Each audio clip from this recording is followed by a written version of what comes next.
Hi all, welcome back to house of Liviers channel. ரொம்ப நாளாகவே kitchen counter டாப்பில் organisation பண்ணணும்னு நான் பிளான் பண்ணி வச்சுருந்தேன். மீஷோவில் இந்த ஸ்டாண்டை ரொம்ப பட்ஜெட் ஃப்ரெண்ட்லியாகவும் காம்பேக்டாகவும் கிடச்சிது. அப்படியே உப்பு ஜாடியும் சேர்த்து ஆர்டர் பண்ணேன், அதுவும் வந்துடுச்சு. அதையும் ஃபில் பண்ணி செட் பண்ணியாச்சு. ஸோ இந்த வுட்டு கரண்டிலாம் வைக்கிறதுக்காக இந்த கப் ஒன்று ஆர்டர் பண்ணியிருந்தேன், அதுவும் வந்துடுச்சு. அதையும் வச்சு கிச்சன் பக்கத்துலேயே செட் பண்ணி வச்சுட்டேன். இந்த ஆயில் பாட்டில் டிமார்ட் ஷாப்பிங் பண்ணும்போது வாங்கியிருந்தேன். 179 தான் இந்த ஆயில் பாட்டில், ரொம்ப நல்லாவே இருந்தது. ஸோ அதையும் வச்சுட்டேன்.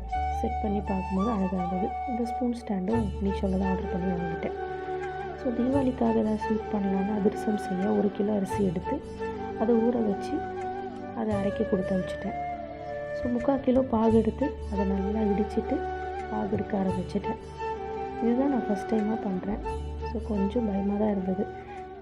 பாகு நல்லபடியாக வந்தால் தான் அதிரசமும் நல்லா வரும். ஃபைனலி நல்லாவே வந்தது. லேசியாக இருந்ததுன்னு காஃபியும் போட்டு குடித்தாச்சு. ஸோ நைட் டின்னர் டைமும் ஆகிடுச்சு. ஸோ இட்லியும் தக்காளி சட்னியும் சிம்பிளாக பண்ணிடலான்ட்டு அதையும் ரெடி பண்ணிட்டேன். ஸோ அதிரசம் பாகு ரொம்ப பர்ஃபெக்டாக வந்துடுச்சு. ஸோ நாளைக்கு மினிலாகில் அதிரசம் எப்படி வந்ததுன்னு பண்ணி காட்டுறேன். இந்த மினிலாக் உங்களுக்கு பிடிச்சிருந்தா லைக் அண்ட் ஷேர் பண்ணுங்கள், சப்ஸ்கிரைப் பண்ணுங்கள். எல்லோரும் ஹாப்பியாக அண்ட் சேஃப்டியாக தீபாவளியை செலிப்ரேட் பண்ணுங்கள்.